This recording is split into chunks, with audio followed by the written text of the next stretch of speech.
Welcome to another episode of Two Fat Guys Talking Flowers, where we're always going to give you the good, the bad, the ugly about flowers. I'm Fern here with Joelle. We got Mimi in the house. We got Mike in the house. Ryan, for some reason, in the middle of Mother's Day, is on Zoom. What's up with that? Guys, he's been nonstop business and like meetings all day. I didn't say it wasn't working. My lawyer will handle that. Pacheco and Pacheco Associates is at work here. This guy's got his own defense attorney. It's serious over here. I'm just saying, he's not here. I miss the guy. What can I tell you? But our creative, dedicated, bewitching guest is none other than Angelique Witcher, content and marketing manager, Accent Decor. Yeah. What an I introduction. tied that in. I like the it. bewitching with Angelique Witcher. I love it. I like it. I think if I did the intro with your enthusiasm, I would probably, from time to time, fart. I love I was the like intro. waiting for that. I love the Waiting for intro. what? I didn't know Fart? what he was going to Yeah. say. He must have at least done it once. No. It must have He happened. gets it so much. It's It all comes yeah. from like, does the, Yeah. because it's coming Yeah. from in here. Yeah, when you get to be my age, you'll understand a little more. oh god. Well, now I know that you do it each time because I wondered if it was pre-recorded, but it's not. So that's impressive. No, it's No. each time. And in the beginning, there was a rhythm where I was just changing it up. Every day I was trying a different style. He like a practices weird in front of the mating call. mirror at home. You laugh, but I do. I heard. Your daughter told me. Take the intros very seriously. It's It's my best the- intro in the game. damn right.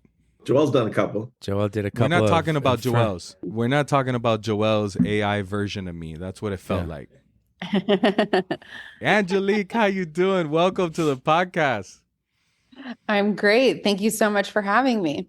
Oh, it's a pleasure. It's a pleasure. We got a lot to cover today. Now, I got the pleasure of meeting Angelique at AIFD last year. Crazy time in Chicago with That's NASCAR going on. You had to walk It was 2 a while. blocks to And get you- an Uber. And you were a floral assistant. I was a floral assistant. I was Olga's bitch. I was Olga's. She had me running. I need a bucket. I need a vase. I need this. Look at those flowers over there. Do you think that they'll give us some? So I had to go get flowers from people. It was Coming fun. up at AAFD, that's it. We're all Olga's bitches because that's her territory. That is. AIFD, CFD. A, B, C, D, E, F, G. There's all kinds of letters. I'm telling you. I don't Mimi- have any letters. Mimi. I have no acronyms, so you know I'm. You got to change Some that. people are getting letters soon. Mimi, would the presentations that we're doing That helps on a us. panel. That helps us now with both PFCI and AAF because for AAF you have to have some sort of stuff. So yes, during You gotta be nominated. AIFD, you and I after that will have our cred ready for some letters. Oh my. For some letters. I'm There's excited. probably an argument that the podcast counts There as a is. presentation. There is. And so that's technically something. The podcast does not meet any of the requirements to turn in. So The there's problem with the podcast is that, Ryan, for PFCI, you have to have a completely professional. There's no bad words. You have no to bad think- words. And if you go scrub through all 14 episodes, I'm pretty sure Fern drops the bomb every once in a while. So you and Angelique you guys are on the board together where? They're speaking together at No. Oh, you're We're speaking speaking together. on a panel Panel, not a board. Where at? Miami. at convention, SAF. SAF. Where it matters. We're gonna be- matters. Right down the road from where you guys are. Yeah. Yeah. Yeah, I love all these shows in Florida this year. It's Yeah, going to me be a too. great travel schedule. I have to fly here like so many times. Mm-hmm. Yeah. Well, You're going to easy. love it. For the rest of us, it's easy. Mm-hmm. Yeah. And not Well- too bad from Atlanta, so that's good. Yeah. It's also very close to the Bahamas if you want to go and take another trip, Angelique. Oh, that was hard to come back from, I have to say. I know. That But I'm happy we got I've never you seen refreshed. She just came back from Eleuthera, remember? My favorite island. Where? Eleuthera in the Bahamas where Lenny Kravitz lives. Did you go stalk Lenny Kravitz too? There's a restraining order on Mimi. Sure didn't. No. She was too busy having a good time. Too busy doing nothing, and it was Exactly. great. Fantastic. Yeah. There's no better vacation than a vacation you do nothing. Like Did nothing. Going And, to Disney is a nightmare. Oh gosh, That's not no, a vacation. that's not a It's not. vacation. That's So a what else- stressful trip. So how long were you out there for? We were just out there for 4 or 5 nights celebrating a girlfriend's 40th. They've been there a bunch, and so it was fun because they got to show us around the island, and they knew some of the locals. Our boat guy had lived there for his whole life, and he took us to see the turtles and the stingrays and And you went the to pigs. Spanish Wells, right? Did you see the Yes. pigs? Yeah. We stayed in Spanish Wells, and Oh, I man. mean, you could just look down stretches of the beach. There was no one else there. It was truly unbelievable. Spanish So, Wells is like 90% white Bahamians, and they speak with like the full Bahamian accent, but a lot of them are Yes. like pirates. Like they straight up like pirates. You would be like, what? It's really, really cool. Really cool. Okay, Fern, let's hear a pirate Bahamian. I don't even know if I can do that. You're gonna make I a don't know. Jamaican, I know it.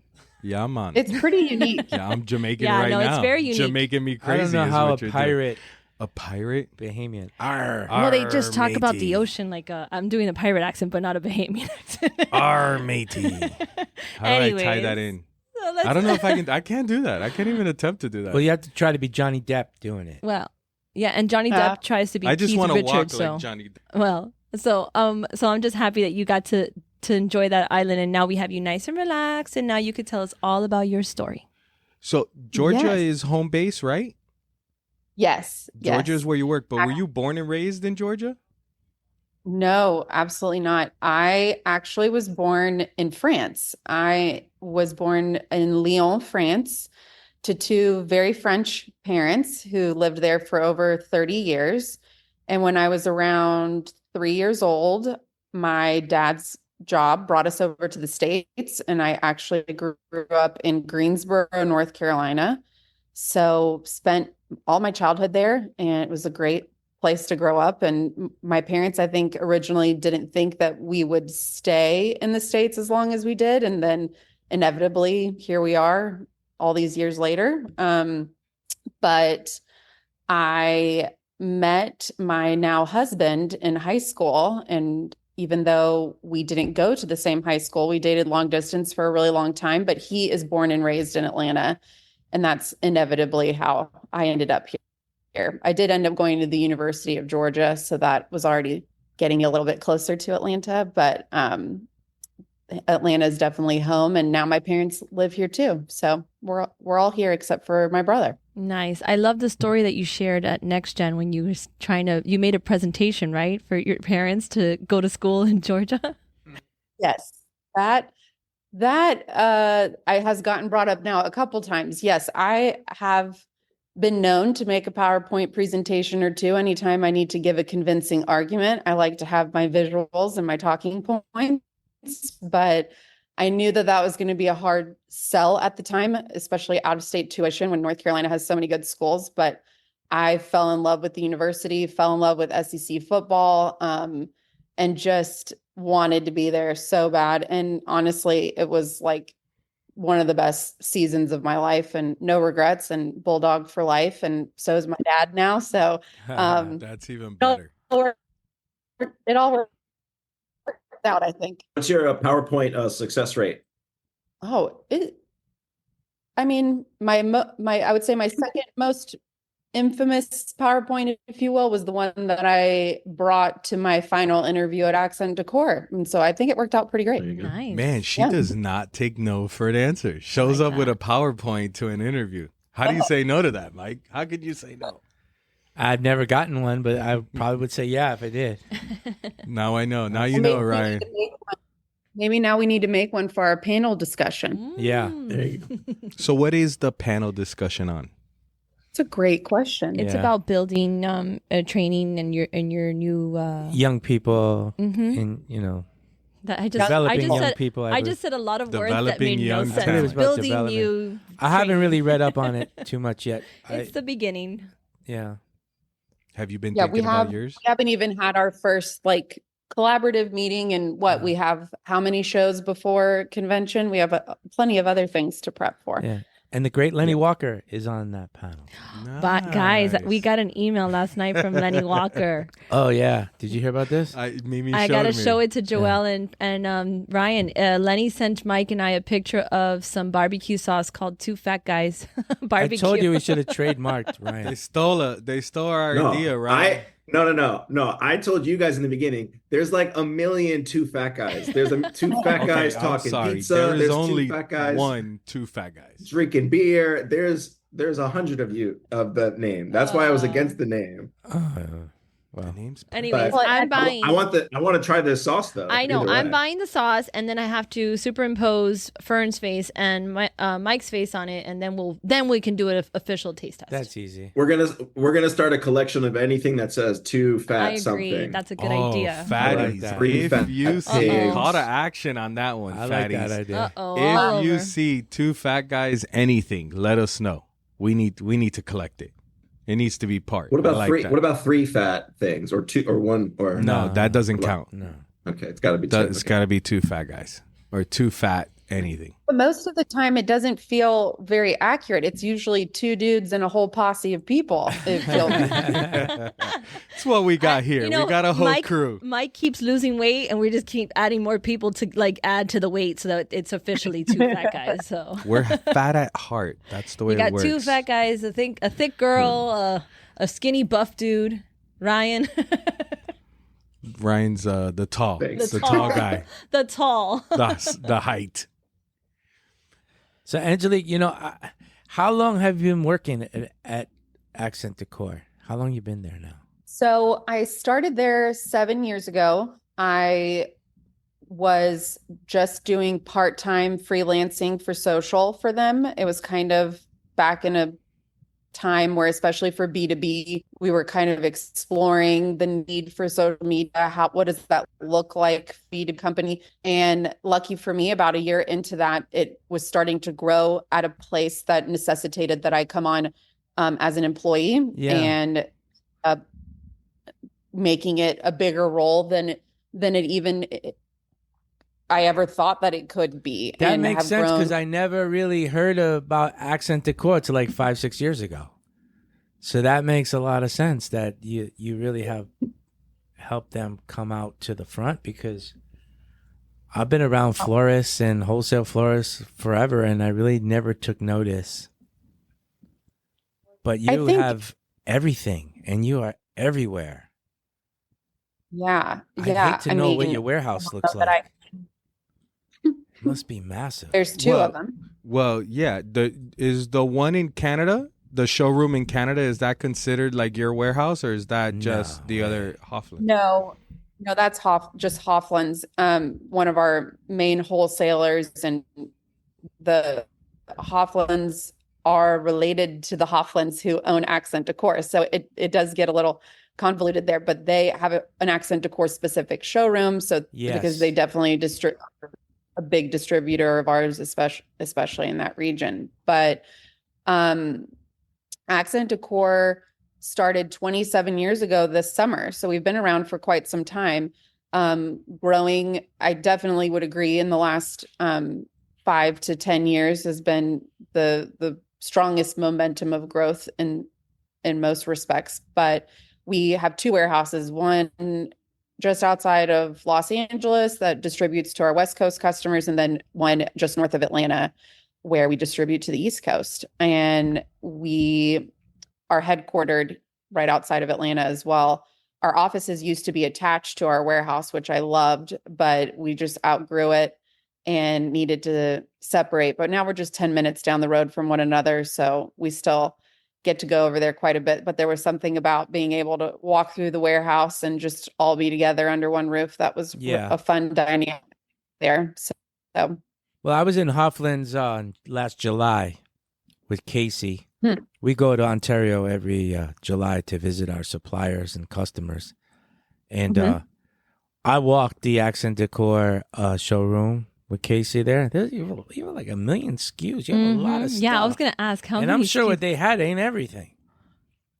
so much. And I think the thing that has evolved the most and just keeps things really interesting, not only as a marketer, but even for our customers, is while we started in florals, and that's definitely the essence of our business, and Frank and Margaret grew up in the flower business. Frank's grandfather actually owned greenhouses in Holland and brought them over to Canada. And it was when Frank was working there in his young adult years that he decided that there needed to be equally as beautiful vessels for all of these beautiful flowers. And that's really where the inception of Accent Decor came. And they came down to Atlanta, mainly due to the market center here, America's Mart, to open a showroom with their 3 young daughters. And he was behind, the business inventory product development side. And Margaret was the megawatt marketer, face of Accent Decor, philanthropy, all of our other pillars. And it's really just blossomed from there. So, but what keeps our product offering interesting is that from floral vases and wedding and event pieces, we started doing pots and planters and outdoor and garden. There's and a lot of catering to trendy, that. stylish stuff. Like, There is a lot of boho, a lot of different things. So then in the last few years, and COVID really catapulted us at a rate that was much quicker than we had originally planned. We really have taken a deep dive into home decorative accessories, and it's been really fun to watch how different customers respond to different products. And really it's allowed us to kind of qualify our different customers under flower, plant, and home is how we really try to illustrate that, not only in product offering, but how we talk to our customers, what products we're marketing to them, and the products that we bring into our collection. And we design a vast majority of our products ourselves. Our product development team is incredible, and they just have such a great pulse on the trends in the industry. what does it and take? travel. What does it take to be a product development person? Like, what background do you need to Design? do that? Besides, Design. I think art even. Some of the girls have merchandising experience, but design for sure. I'd be remiss to say exactly what they studied or anything like that. But I mean, they're always sketching. They're always looking through trend books, and they travel to different shows and art fairs around the world. And actually 2 of our product development team members just got back from Asia, visiting a lot of our manufacturers. And I believe they went to Vietnam as well. Yes. And it's just been awesome to see how, again, this was kind of something that came out of COVID. We'd had this desire to bring more and more of our designs in-house, but then once we couldn't travel and go visit our manufacturers, it really expedited that for us. Yeah. And our team grew because of that. And we work with great artists as well who freelance and do amazing design work for us. And now we're really able to say that a good majority of Accent Decor products are exclusive to us, and you're not going to find them anywhere else. You can't. So I have a good question. And this is a good question coming from somebody who's a fan here, a fangirl. So I have some Accent Decor pieces. How long does can you find a collection out there? Like, it's not like you guys don't have an Amazon store. You guys solely have your distribution, right? Yes. And We're only B2B. Okay. Only sell and to so, and so then how long will a collection live? Like, how long can you get a collection for? however long the people love it. So you stop when sales start to slow down, or people aren't buying it as much. Is that when you say, okay, time to discontinue on to the next one? So don't quote me on the exact formula since I'm not on the forecasting team. Right. But from my understanding, we like to give our products 2 years. That's what I was asking for. Okay, so I still have time. We tend to be in oftentimes a little ahead of some trends. So we want to give it a little bit of time. We get a lot of our inspiration from Europe, and by the time it makes its way over here, we want our customers to have a minute to appreciate it and catch on to it. But we have some tried and true products that have been in our collection, gosh, like over a decade. I mean, so there are some that have lingered and expanded. And I wanted to ask, what's like the big product? What's like the main one that's been there forever? That's like the tried and true product. So it kind of varies depending on the scale, if you will. But we have our Newport collection is pretty well known. It's all concrete pieces, and it has gone from a pot to a compote to a bowl to a boat to a column. It's now become this huge, extensive collection that we have continued to grow, and have even brought in terracotta now. It was in like a slate gray for the longest time. That has been around for a long time, and a lot of people use it for outdoor and garden, but it's been used quite a bit for events, as people have found different ways to use it. Our hobnail jar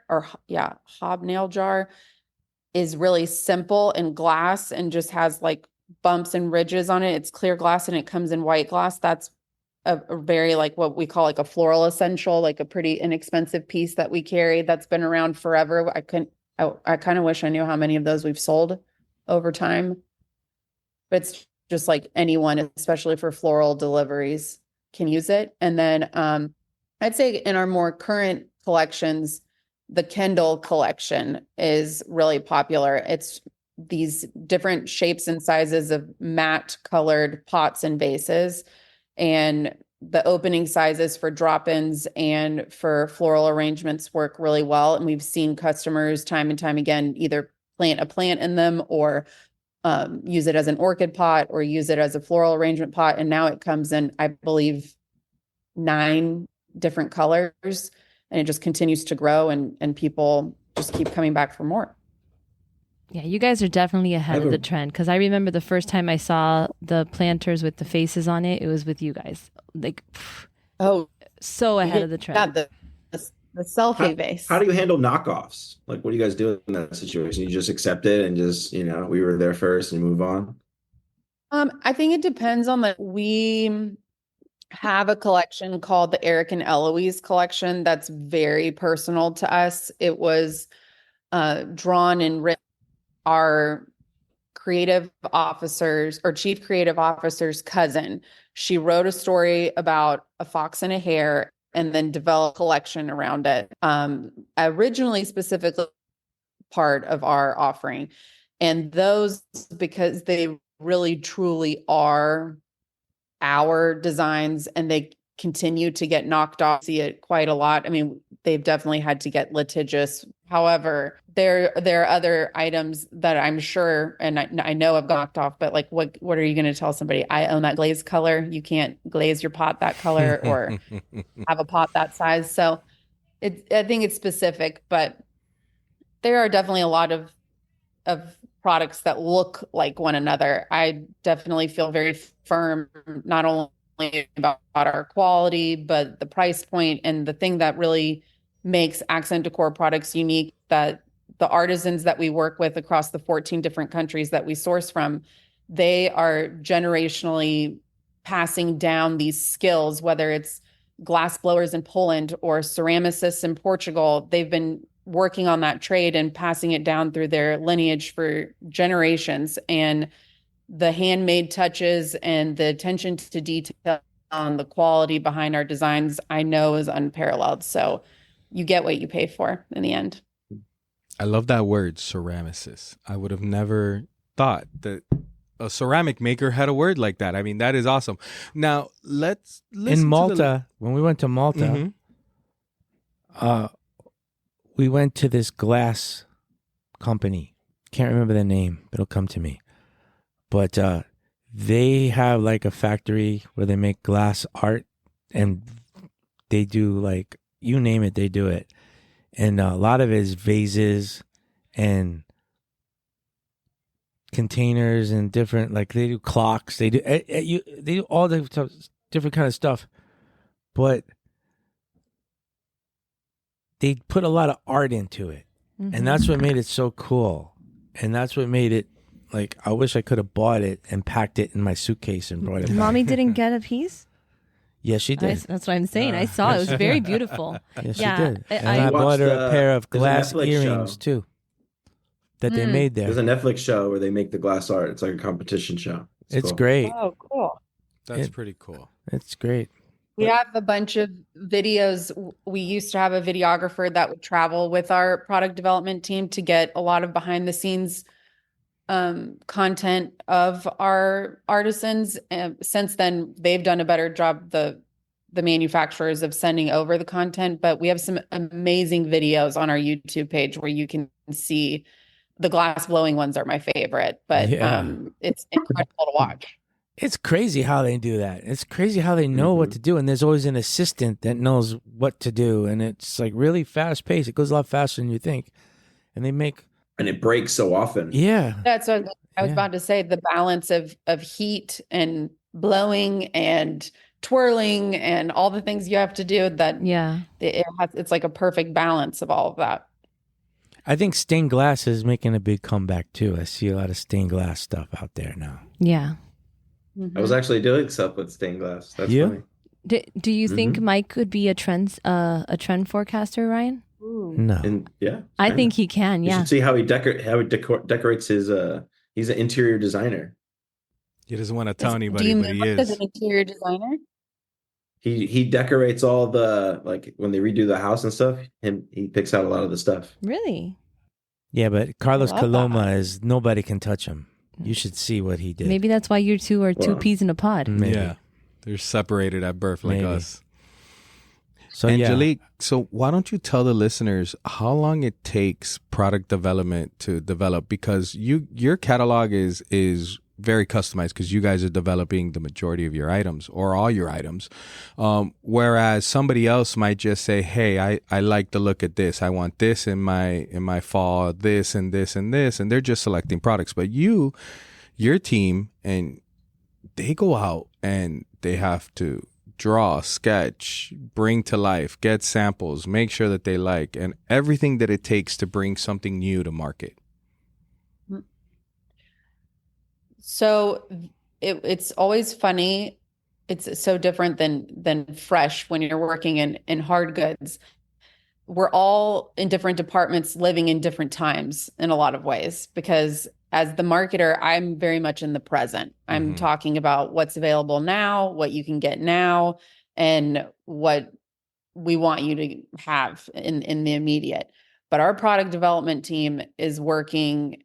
If it's April now, they're working about a year in advance. They're working on our January 2025 launch and probably going into summer 2025 launch. And it's just amazing to see anytime I go into the product development room and in our offices, there's just shelves and shelves of samples. And they really go through everything from an iteration process with the designs, mood boarding, sketching, identifying the trends, coming together and brainstorming on that. And then from there, they send off renderings to the various manufacturers that specialize in, especially if they know what material they want to make it in. And then that process can become laborious, because of geography and just the time it takes to make those things. And then they review samples that make their way over to us, and they can really then appreciate scale and texture. And from there, they'll make iterations of it as far as, this wasn't quite what we were thinking, or what if this was a little bit bigger, or what if we made this brown instead of black? I mean, they really go through quite a process. And from there, it's just wild, because then you have to do everything from pricing to, we have an internal photo team. So then once all the samples get approved, we have to figure out how we want to shoot it. And our home products, we rent a house to set the context for that. For our floral designers, we bring in floral designers from all over the country to evoke whatever we're thinking is the floral combination that best suits our products that we're launching that season.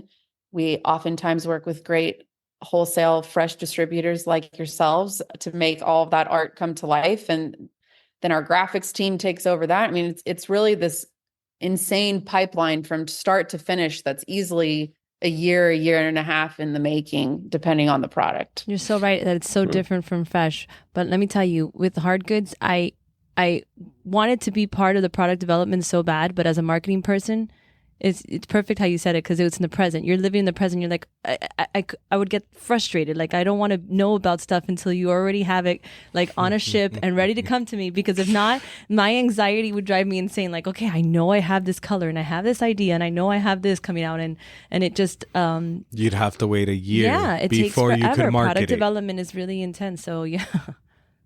From a marketing standpoint, it's frustrating. But the scale, what they do, the amount of speculation they have to do, and the risk that they have to take. And their branding huge. is so. For a long time, I was distributing a product line, a Dutch product line of glass, and you can't even compete. Like, you can't. First of all, I mean, you need a whole marketing team for when it comes to something like vessels and all of that, because it was just so much. And you can't compete with a name like Accent Decor when it has that strong branding and a high-end brand. I don't know much about the supply world in the flower industry. I know something, but I don't know everything. I don't know that much. But what I see is like you have these commercial guys generating cheap stuff for florists to use. Exactly. And then you have Accent Decor. That's what I'm saying, yeah. Developing something the complete opposite at an affordable price, I guess. I don't know what it costs, Everybody but I'm thinks guessing they it's can have a affordable piece if of the people are buying pie. it. Right. Everyone thinks they can have a piece of the pie, but for Yeah. real, there's such a strong brand with Accent Decor. I mean, there's Yeah. there's a couple other ones that, I mean, you can't dismiss. But But if you want to buy cheap glass vases, you're not buying it from Accent Decor. You're buying it from these other mass The cheap producers. face guy. Yeah, right. China. But if you want to buy China. something that's actually gonna And that's how you know that if you see the Be a piece of recycled glass, furniture. if you see the color of the glass is so important. Like the clarity of the glass proves to show how the quality of it. So if you have, and florists are really, really particular. You know, I never really thought of that, If and it's now I green, realize if it I'm has like, a little hold bit on, of the green there's inside it, that's all usually different recycled colors. glass or something from very cheap glass. It's very, very complicated. Yeah. That's why. Not only color is quality. I got cut my hand cleaning a vase the other day.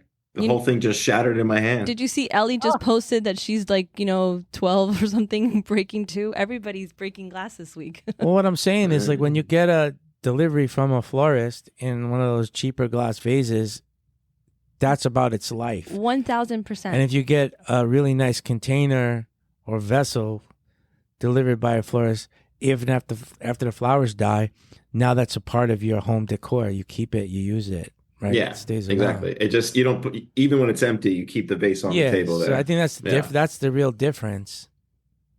If I'm No, not- you're- Because it's fancy our- and good looking. yeah. I appreciate the soundbite, Mike. I'll definitely be Well, that.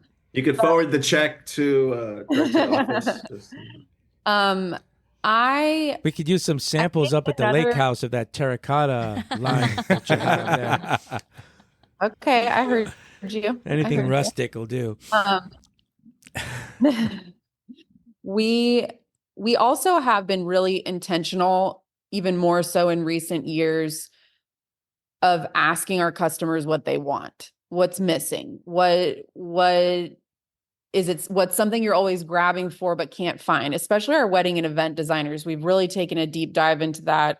We've really expanded our structures, our larger scale urns and vases. And we really Was there a lot of the same, like, common denominators of the same things that they wanted? Or was it a mixture? It's always a mixture, and we work closely with several designers that have even gone as far as sketching with our product team, which has been really cool. Ian Prosser from Botanica International, he's helped develop quite a few structures and stands for wedding and an event.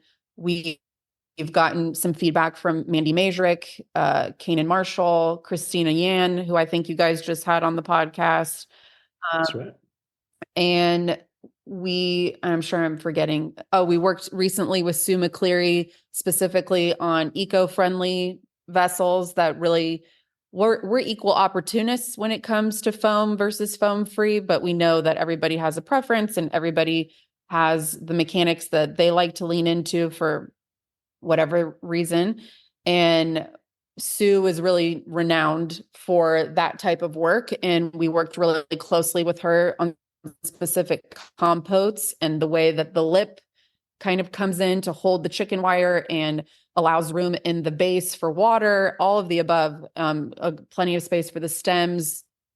We really want to make sure that our products are not just beautiful, but functional. And that our tagline, so to speak, it's not trademarked or anything, but design forward products at attainable prices. That's really what we aim to make. It's what we want to put out there.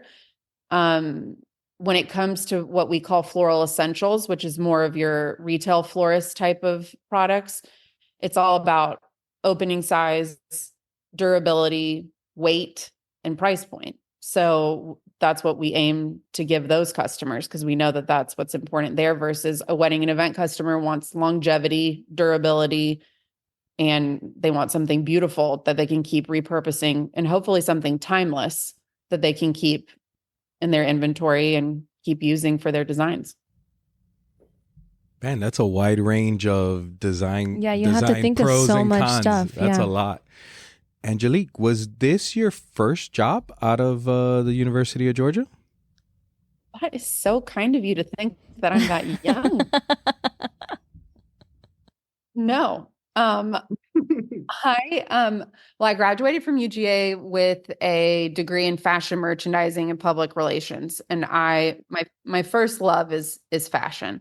And I moved to New York after college and did a stint in public relations for a French fashion designer there, Catherine Malandrino. And just, love a Georgia boy, brought me back to the South. And that's where I started dabbling. I worked for a boutique line for a good bit, for close to like 8 or 9 years, doing marketing and social media for them. And from there, worked for a kind of random spa sandal company. There's a company for everything. There's a spa sandal company. Oh, yeah. Impressive. When you go to It's the true, spa, because mommy took the slippers from the cruise ship spa. Oh, yeah, that happened. Yeah. That happened. So I worked there for a little while, and then I freelanced for a little bit after having my daughter, and have been in Accent Decor for the last 7 years. So do the math, but no. But makes sense that you have a fashion background. I mean, not just because you're very fashionable, but to be in the line in the industry with like something like the Accent Decor line. Okay, so Angelique started working. She went to college. She was a child prodigy. She went to college young, and she started working, at a young age. I get it. I understand. Do you speak French still? I do. Yes. All right, you got to give us something in French. Yeah. Oh, You got to hear her. She pronounces her name differently. Her name is French. Oh, yeah. That used to be my party trick in college when people would tell me that I wasn't actually French. And I would just say, Je m'appelle Angelique Nadine Dorier, which is my maiden name. And there wasn't much arguing after that. So, Now, is Lyon near Marseille? No. Lyon is in the Alps. It's closer to Switzerland. It's near the Mont Blanc. I guess Marseille and Lyon probably are neck and neck when it comes to the second largest city in France. I'm sure it bounces back and forth, but they're about 5 hours apart. But my uncle actually lives in Marseille. My mom's brother does. So I still have just all. there. Yeah. I went to a peony farm. Yeah, in Marseille, France. Really? Yeah, it was cool. Oh, I'll check that out. All of my extended family is still there. So I just went back, not to Marseille, in Paris and outside of Paris back in March. I took both of my kids to go see my grandmother. So that's a good time. Well, talk about great stories. How do you say two fat guys in French? Oula. what is fat? There's not really fat. Two Gros American men. is more. Two American guys, right? Yeah. Deux hommes américains, that would be that. But deux gros hommes is not really something that you say, which is interesting. Now that I France think doesn't about have it. any fat people. I was going to say Right. French people don't want to own any Yeah. fat, I guess. Yeah. Because gros really more means big obese. in a lot of ways. But obese is obese. But I would definitely not consider either of you that. So No. Was Accent Decor the first job that you brought in a PowerPoint to seal the deal? Or have you done To that seal- before? to seal the deal, probably. But I had to give lots of other convincing PowerPoints well before that. So no, it's become a joke at this point, but it's helpful if you have. What was it? Was it not Casey? Connor made Yes. Yes. Fiance made a PowerPoint. Yeah, when we were at Next Gen, Connor was showing us the PowerPoint he Wedding? was going to present to my dad for their wedding. I told him, I was like, "That's brilliant. You are wise beyond your years." I That's haven't a seen good it. idea." It's really nice. I've he only didn't even seen do it credit right, card though. He was receipts. like he was gonna just like pass him his phone and just like, here, read this on my phone. Like I told him, you got to present the PowerPoint. You can't just like. I know. I think you and I both told him that. I was like, no, you don't go through all that work and then let somebody else just take it and come up with their own ideas. You got to present it. Yeah. That's his style. He's a communications major, so I have a quick question. Yeah. Do you prefer French food or Southern food? Oh gosh. Oh my, you just like can't even compare it, honestly. No, Yeah, completely different. That's why I ask. And it's funny because, like I said, I was raised by two very French people. So I didn't really grow up eating Southern food. My mom cooked French food and still does. So, but I married a Southern boy. So I've definitely had my fair share of Southern. I mean, I love a good fried chicken and me too. all the sides and Man. all of that. But That needs to be a fusion restaurant, French Southern. I mean, they both like butter and Yeah. all that, but Like beignets. Is beignets and gravy a thing? Can we make maybe that's something Oh like that? no. No, is Beignets that and gross? gravy? I don't know. I love biscuits and gravy. Poutine is French fries and gravy. yeah, that's true. Canadian, but yeah. Oh, that's not French. Wrong. That's Wrong French. Oh no, French, no. Our French fries aren't French. No, they're not. They're Not allowed to say Oh, that French either. fries. I think it's no, you're not wrong. I think it's French Canadian. Right. Right. Fern is a think- charmer. Yeah, it's my Quebec, favorite hat right but now. Charmer. if you have a really good French fry, it doesn't really need all that in my opinion. But So your brother Jared told me when we got off the cruise ship in France, he said, as soon as you get off the cruise ship, to your right, there's a McDonald's, and you need to get what did he call it? The Big Mac. A quarter pounder with cheese. No. Pulp Fiction. No, Pulp Fiction. A quarter Royale. pounder with Royale cheese. with The cheese. Le Royale. He says, get yourself a Royale. Did you run and go get one? No. Come But that's what he told me. on. There's a thing about traveling the world and eating McDonald's in the different parts of the world because not just McDonald's, Burger King or You do that. KFC in Asia is completely different. Yeah.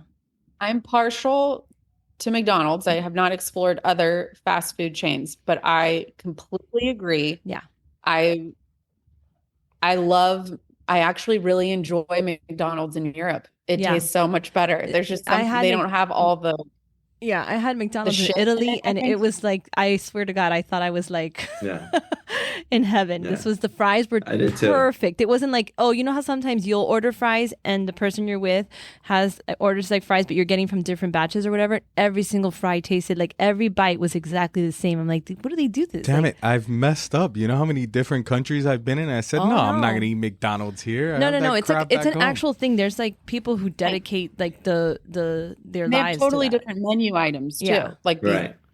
like they have like potato wedges on the French McDonald's menu. No, I definitely got my kids a Happy Meal while we were there. I was like, you got to Yeah. have In it once South while we're America, here. the big And we chain usually is don't Pollo Comparo. Yeah, which they just And they now just they have opened one one. in Lejeune Road over here. I know. opened I just had it on Sunday. How And was it was it? pretty good. I thought it was pretty good. It's all right. It's a little seasoned. Yeah, it's for very my kids seasoned. didn't like it, but I liked it. Yeah. They're all Look. over Guatemala, that Pollo Comparo. That's from the Breaking Bad. The Dos No, Pollos that's Hermanos. Dos Pollos Dos Hermanos. Pollos Hermanos. Same thing. They copied each other. One copied the other. Who? I don't know. It's like two fat guys. So you're really active in the community, in the floral community. You're doing all the shows, and you're speaking a lot, and you really Well, I went more from the social marketing role that I was in to managing a content creator to eventually being more responsible for partnerships and the way that we are in the both floral home and plant communities. And obviously we've been a part of AIFD, SAF forever, but it just became really obvious to me once I moved into that role last summer that it was time to shake things up a little bit and not just lather, repeat a lot of the activations that we had been doing for a long time. And while those were great while we did them, it felt more appropriate to start doing things a little more creatively. So convention last year, where was that? Where were we? Yes. Yeah. Sorry. I'm like, okay, I was just in San Diego. No, Phoenix. That was my first one where I don't want to say I was in charge, but I was able to bring my ideas to fruition. And Talmadge McLaurin, who always does the amazing trend forecasting presentations, I was just blown away by that presentation at my first convention. And I left there just thinking that's what we should be doing in partnership with him. Nobody can storytell that better than him. No one can show how flower trends transcend well beyond florals. They go into fashion and decor and design. And I obviously we pride ourselves on being design forward. So I suggested to SAF that we partner on that main stage presentation rather than do an exhibitor table, and give us the opportunity to introduce him and reintroduce Accent Decor. And just being up on that stage for 3 minutes, so many people came up to me afterwards and talked to me who never would have talked to me otherwise. Yeah. And if anything, something clicked in that moment for me, that by putting inevitably myself out there, because that's who needs to do it, and do podcasts like this, etc., that I don't want to say like a bigger bang for our buck, but that's kind of what it is. I'm able to stretch our name and stretch our storytelling and stretch our branding that much further if I'm able to just kind of get in front of people in different ways. Well, you're connecting your content. So you're creating all that content, and then you're meeting all the people that see it and use it and create it with you alongside. So it's really important. I think you did a great job. I agree that presentation with Talmadge, I mean, I took it home and I sent it to New York to my brother, who's an interior designer. And he was asking about some of the vessels. I mean, like, and it just makes sense. Like the way that he broke it down, and the products, every table had a different product. So that was another thing. And also at Next Gen, let me tell you, everybody was trying to take those vases home. I know. Because at the party, they had these amazing vases, but they were like animal print or animals. The elephant one probably weighed 50 pounds because I couldn't get it off the table. It was like this little elephant, but She it was tried to take it home. She tried. I was like, how do I get this home? No, everybody was doing it, Those but cast aluminum pieces are heavy. yeah. So I remember that we went wild with that theme. Ryan and I were on the party planning committee for that, and once they said it was going to be jungle safari themed, I was like, we have the perfect vessels for that. Gorgeous. That's exactly what we're gonna do. We thought the same thing with our roses. We go, we got the animal roses. Let's do it. Let's go. Love it But- when a plan comes together. Yeah. And with that, you know, Talmadge is an example, but we've been so fortunate to have different opportunities that have presented itself, and really, especially in the floral industry, like you all mentioned, our name does precede us. So I'm lucky that I'm able to pitch these ideas and rarely get a no. If anything, I'll get a maybe, or, well, what about this? And I always approach every partnership and collaborative idea with, this is an open conversation. I want it to be mutually beneficial. I want it to align with your core values and your goals for this year. And that's generally how I start those conversations is, what are you trying to do in 2024? And how can Accent Decor be a part of it? Or maybe we'll do something down the road together. And honestly, that's how Ryan and I started the Jet Fresh Accent Decor relationship when we met at, I think that was my first convention, when you guys brought the Barbie box well before the Barbie movie. Yeah. Orlando. Yeah. And I just think, I just think anything organic and just finding, for me, once I got to know Jet Fresh, got to know your brand, it became really obvious to me really fast that we stand for a lot of the same things. We're both family owned and operated. We have been mainstays in the industry for a long time. You guys are fun, but professional, you know, like it just made so much sense so quickly. And then once we started brainstorming, it was like, okay, what else can we do together? And I'm not going to give any spoiler alerts, but we have lots of fun things in the works. So I think that's the future. I think that makes sense to make at every possible time, if it feels right, to develop a strategic partnership or an alliance with somebody else that maybe not even in the same part of the business as you are. It's going to help you to take one step forward. I feel like if you're going to live on an island by yourself, you're going to be by yourself. And these things are... This way you're building a community. Yeah, yeah. I think that's really important.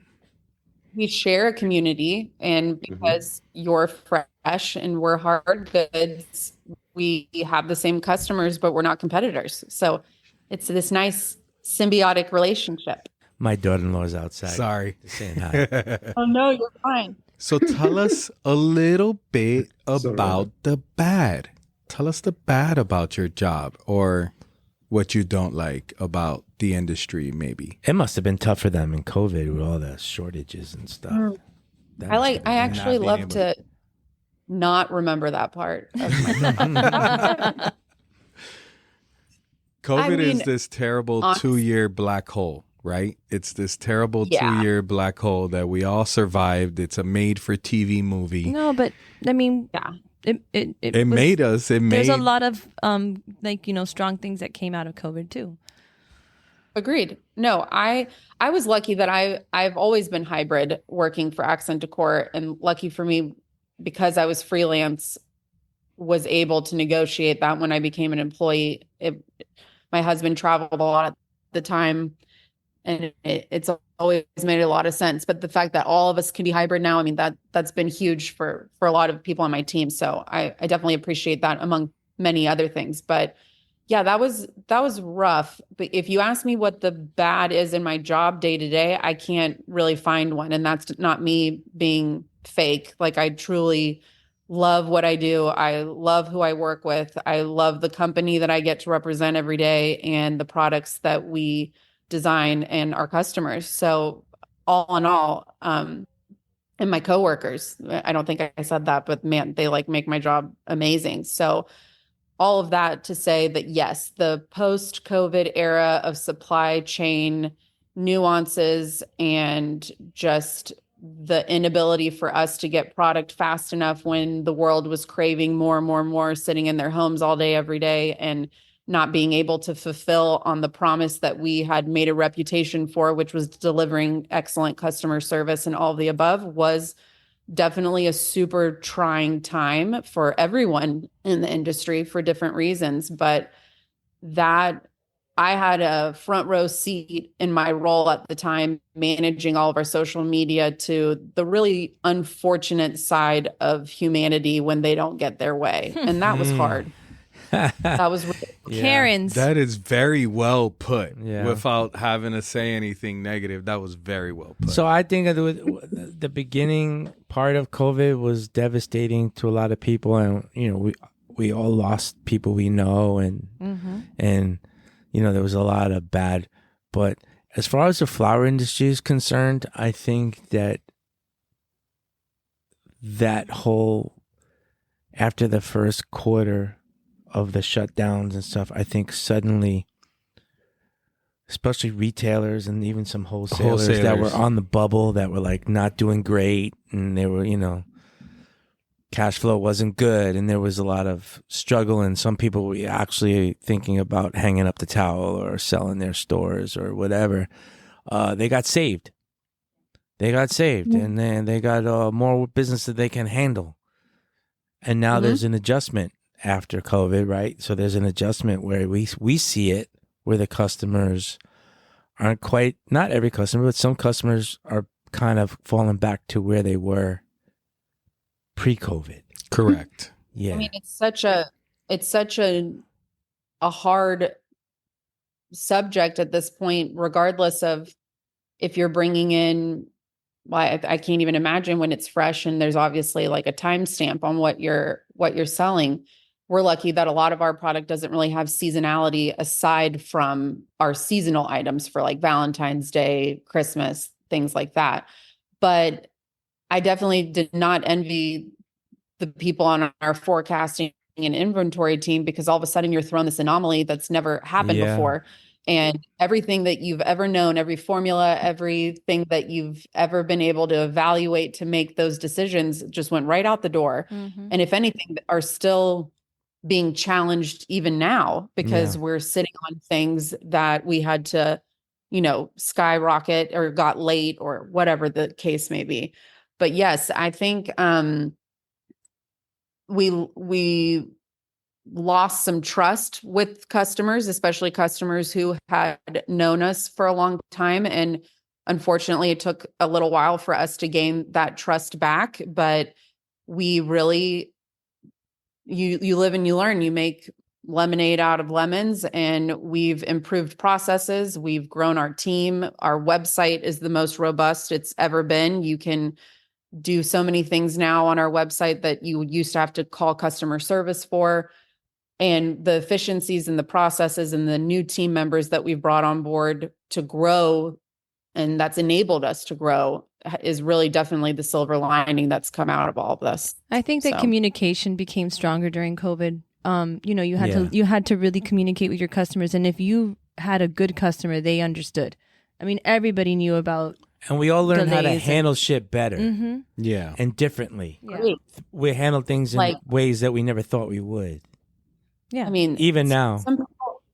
Some people obtain less resilience than others. And I've just come to terms with that. But yeah, I think even Mike, what you were saying, that like at the beginning, it was one way, and then it obviously quickly turned into something different.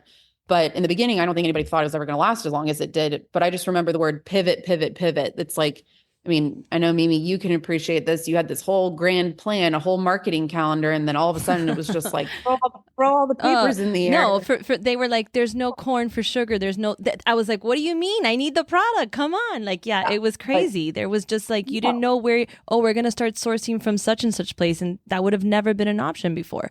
So yeah. I mean, I remember in the beginning of COVID when I was there with my friends who were in the cruise industries that are all losing their jobs. And I remember you all saw those videos of them just dumping stuff in Holland, like all the flowers. And I was like, well, I'm in the same boat. I'm not going to have a job next week. I'm sure. Who the hell's going to buy flowers now? And it was the opposite. All of a sudden we were having the best years and the biggest growth. So yeah. I know. It's like, it really like revolutionized our ability to shift. And I remember, especially in the seat that I was sitting in at the time, similarly thinking, I don't know, how am I going to keep my job? Like they're only going to need so many people. And so that was actually probably the first time I really started to volunteer.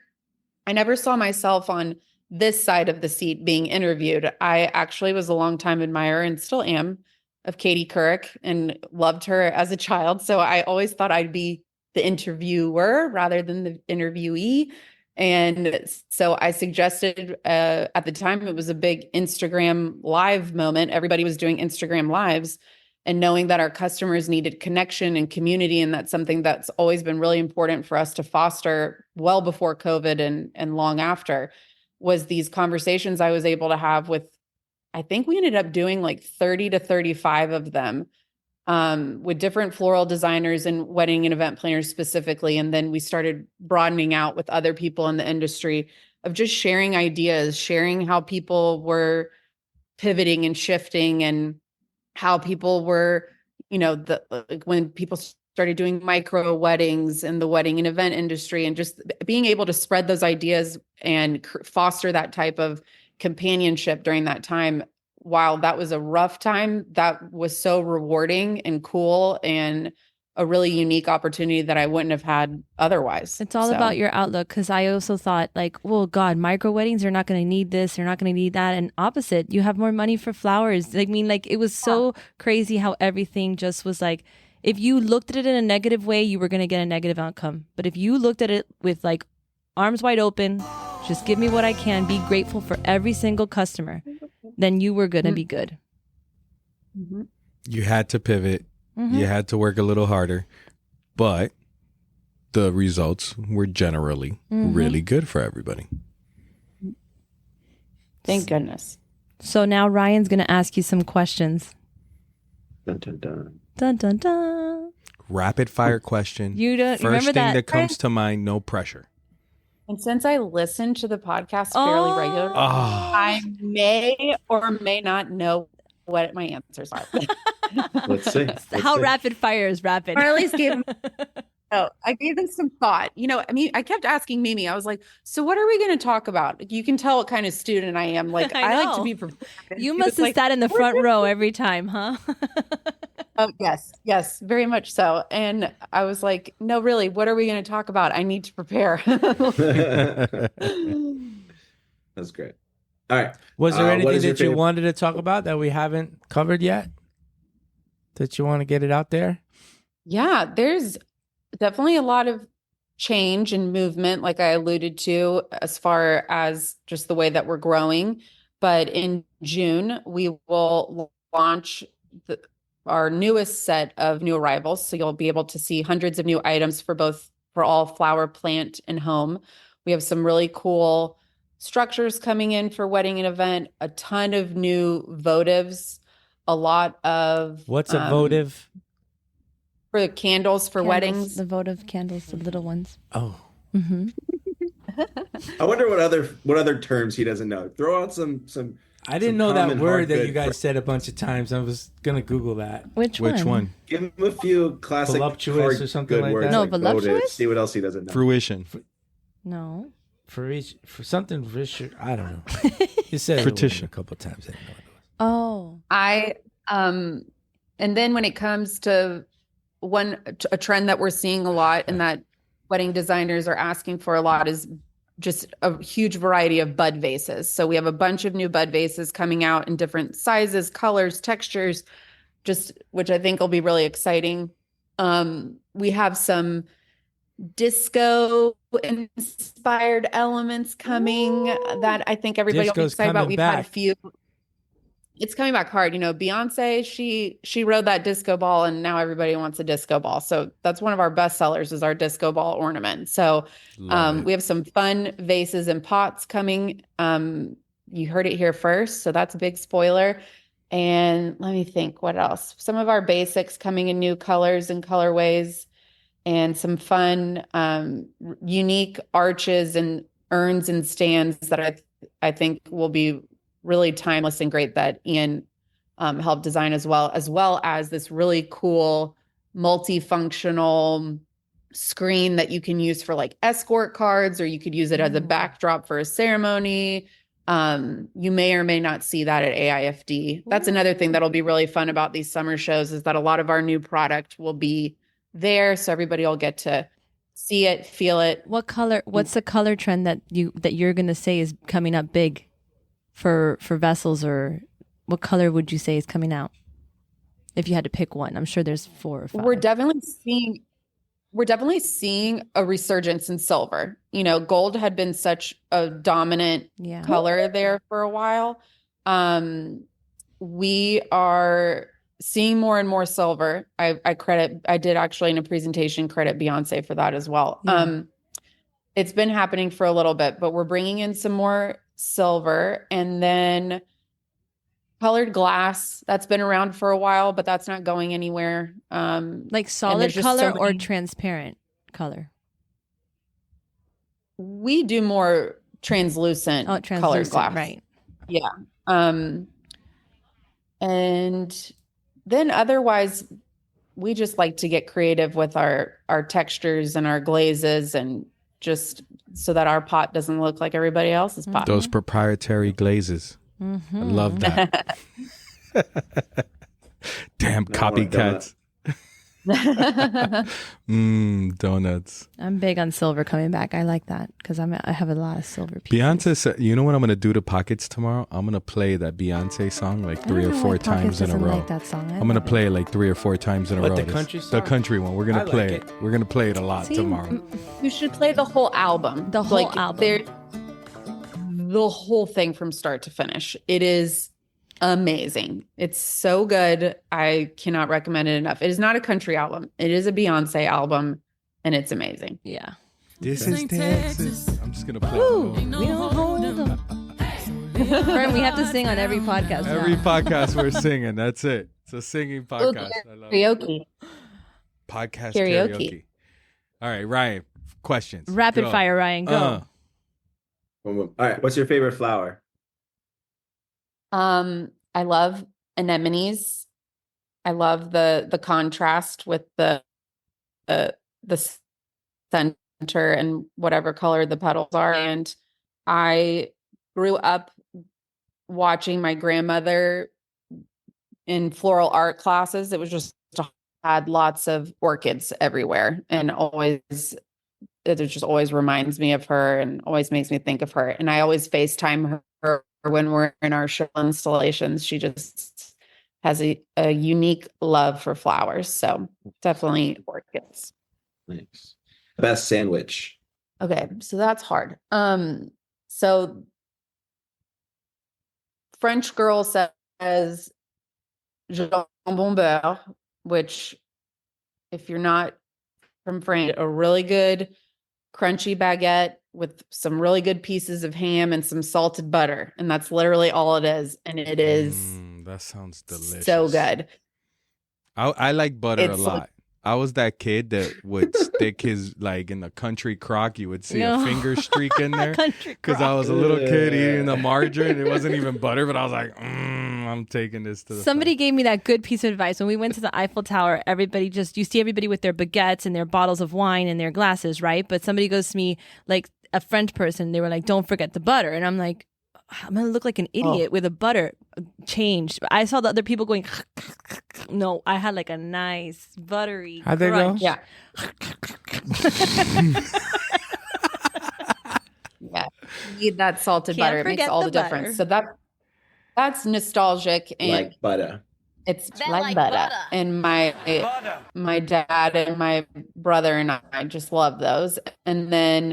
But then I just also love like a wrist sandwich in Athens, Georgia, in my college town that is really good. I'm headed there this weekend for my sister-in-law's bachelorette party. That will definitely be my post-bachelorette party meal. I guess would that answer the last question? What's your go-to drunk food? Would that maybe? Well, when you're drunk, it's usually at night, so you can't get that. So I would venture to say Waffle House, or otherwise French fries. There's a lot of Waffle Houses in Georgia. A lot of Waffle Houses. Yeah. Cam called me out. Cam sent me a text message. Was like, I can't believe you've never been to Waffle House. So I think after convention, we're going to Waffle House, everybody. All right. It'll be a party. Let's do it. Let's do it. On 95, when you're driving through Georgia, they have all these signs for this place called Cookout. It's another. Oh, those actually started in my hometown in Greensboro, North Carolina. That was where the original was. My husband maybe it's the loves Carolinas. that place. Then. Maybe it's the Carolinas, but there's a lot of they're a billboards. little all over now. They're a little all over now. But when I was in college, aged, when I would go home, you would go through the drive-thru and get a milkshake. Oh. They're known for their milkshakes. Cookout. I'm really hungry now. This is making it. I'm starving. What's the most overrated flower? I don't actually think there is one. Like, I feel like you like what you like, and you should be able to like what you like and not like what you don't like. What about underrated? I know everybody's been saying carnations, but I definitely agree with that. Especially, I'm just really loving all the varieties that are multicolored. And when you really like look up close at them and like the pinks and the greens and all of that, I just feel like they're making such a good comeback. And I love the texture when they're in an arrangement. If you could have a superpower, what would it be? Oh, teleportation, so that I can be in France at the click of a finger. Definitely. Pick a movie or TV character to have lunch with. So I would need to have a dinner party, I think, because fun. Who's invited? Katie Couric. The Obamas, obviously Beyonce. Yeah. I don't know, Jay Shetty, Emma Grede, Dan Levy. Like, I just want like lots of dynamic personalities, people with different backgrounds and interesting things, and just like sit on a rooftop and drink wine and have good conversation. That to me would be like, but I love doing that even with the people in my life. So anybody. That sounds great. Red wine or white wine? White. White. And honestly, rosé. It depends on the time of the year, but you know, I definitely prefer white and rosé or bubbles. Is that what's in that tumbler? No, it's the electrolyte. The opposite. I'm all for the bubbles. If it's not scotch, it's bubbles. What kind of flowers do you want at your funeral? Orchids. Colorful. I have had to pick out funeral flowers before. It's not like a fun task. So I love that color is making such a comeback across colorful and orchids. Is there? I forgot one. No. No, well, there's a couple, but what's have you the ever? scariest animal? I beat you. I mean, I guess like animal that would be like a boa constrictor. Yeah, that's scary. Yeah, I don't want no boa near me. Like, just the thought of me to death kind of scares me. I believe it. Have you ever asked anybody for your autograph? Not for your autograph, for their autograph. Hi, would you like my autograph? Nobody wants my autograph. Beyonce. Nobody wants my autograph. I was already presentation from you. She asked Beyonce. You did? Yeah. Actually, if you look behind Fern, there's a white picture frame with the logo there. You actually have to sign that. So we actually do want your signature. Yeah. Oh, okay.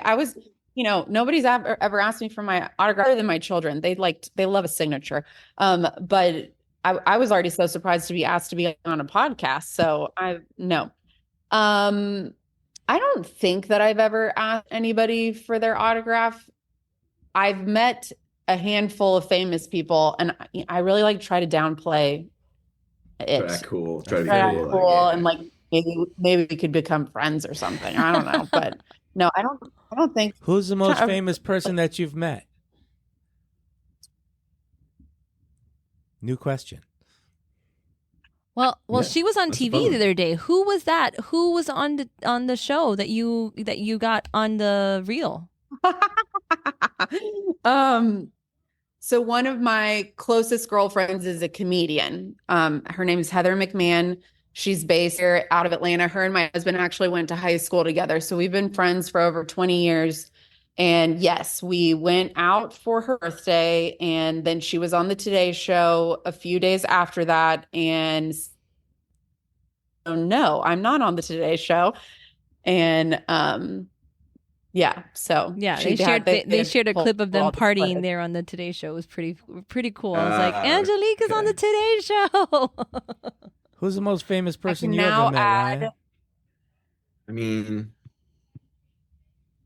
like, what do we mean? Like, physically, like, handshake meeting? Are we? Yeah, that's Yeah. why I couldn't answer the question, because I've been in the presence of a lot of Right. people. That's what I'm No, debating meat, on. legit meat. Like you spoke to. Yeah. I mean, I haven't had any bathroom interactions like you, but Haha. Mine's John I Legend. gotta think about that. I met John Legend. That's pretty cool. Yeah. Fern. The comedians met- and stuff, like, you know, sometimes after you go to a stand-up show, you'll see them like hanging around sometimes afterwards. So like, Yeah. So I grew Trying to up think. with Pitbull, but I knew Pitbull before he was famous. Before he was Mr. 305. Before he was Mr. 305, Mr. Worldwide, he was ghetto. He had braids like Joel. Not as cool as Joel. I'm but sorry. he I had can no braids. longer think of Pitbull without thinking of Andrea Gris now, because she went to a Pitbull concert and told us, and I can't stop thinking of her partying to Pitbull. That's funny, but he's Mr. Worldwide. Yeah, he but is. that was before. He was really ghetto. He was like rapping at backyard parties. I knew him from then. But I met Adrian Peterson. I actually met Adrian Peterson, Frank Gore, and a slew of other NFL players. One of my good friends. I didn't think about athletes. Yeah, one of my Athletes. good friends. And Adrian Peterson shook my hand, and I swear I wanted to fall to the floor and cry because his hand was so hard and so big that I didn't know. Like, I kid you not, my hand hurt for like 2 days afterwards. The guy's ridiculously, he's like built like a rock. Angelique, Well- was there something about Pitbull that got you excited? You look like you were ready to. Well, I went to Pitbull's concert last year. Was that? Yeah. He performed at one of the outdoor amphitheaters here. But coincidentally enough, and now I'm going to have to send you guys a clip of this. My friend, the comedian who we were just talking about, she does a lot of characters, and one of her most infamous character impersonations is Pitbull. So Oh, wow. I will send you some of that footage, because when we went to the concert together, she dressed as Pitbull to go to this. Amazing. That's amazing. So Okay, when funny. you have that So funny. rooftop party, I want to meet this girl. She's Yeah. awesome. Oh, Yeah. well, she's definitely the best, and so if anybody out there doesn't follow her, do yourself a favor. She got a lot of people through COVID, that's for sure, because she just makes everybody laugh all the time. So, but Love that. he's amazing in concert. I love live music. He's like such a party. But I'm with you too, Ryan. I don't know who I've actually shook hands with, but I would say like the most famous person I've ever been like within like arm's reach of, and was eating dinner next to me in New York. I did see Kim Kardashian one time, but that's different. Was Will Smith and Charlize Theron. They had just finished filming Hancock, and they were having dinner with like a couple of other people on the movie, and they were sitting at the table directly next to us, and both of them are insanely good looking. She's flawless. She's flawless. And like yeah. the whole time we were eating dinner, I was just like, I can't stop staring at her skin. Like it's that I would say those probably it. But I've met and been around plenty of semi-famous people, but that's definitely the more famous. Last question. Could you suggest a future guest for the show? Well, in all fairness, when you all were asking about the podcast, I suggested Christina, thinking you were asking for suggestions, and all in all, you guys wanted me to come on the podcast. So I already suggested Christina, and you guys already took the bait. I hope that you enjoyed her. She's wonderful. She was great. And then let me think.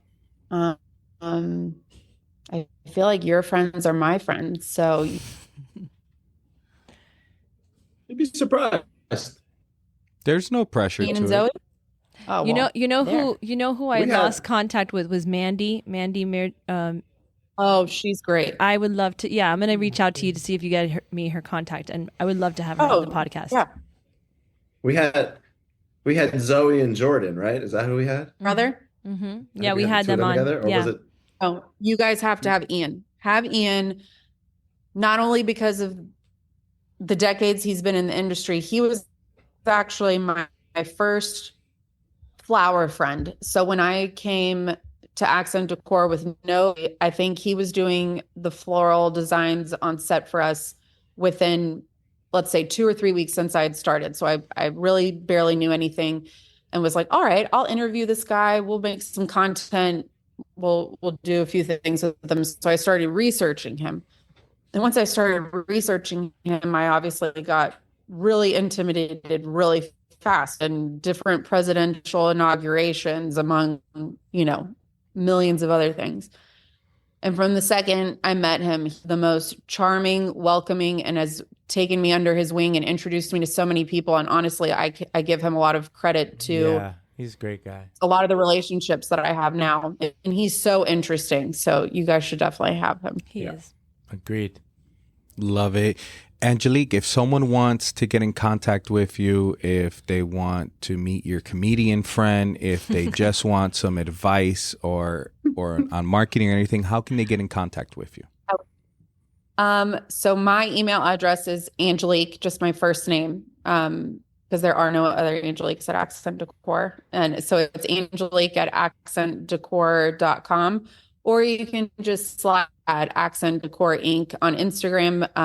My girl Pender manages all of that, and I get a lot of requests and messages on there too. All right, ladies and gentlemen, what an episode. Thank you for listening to Fat Guys Talking Flowers, where we're always going to give you the good, the bad, the ugly about flowers. Joelle, Mimi, Ryan on Zoom, Mike here, me, and our awesome guest, Angelique Witcher. Thank you so much for listening, guys, and I hope you have a great day.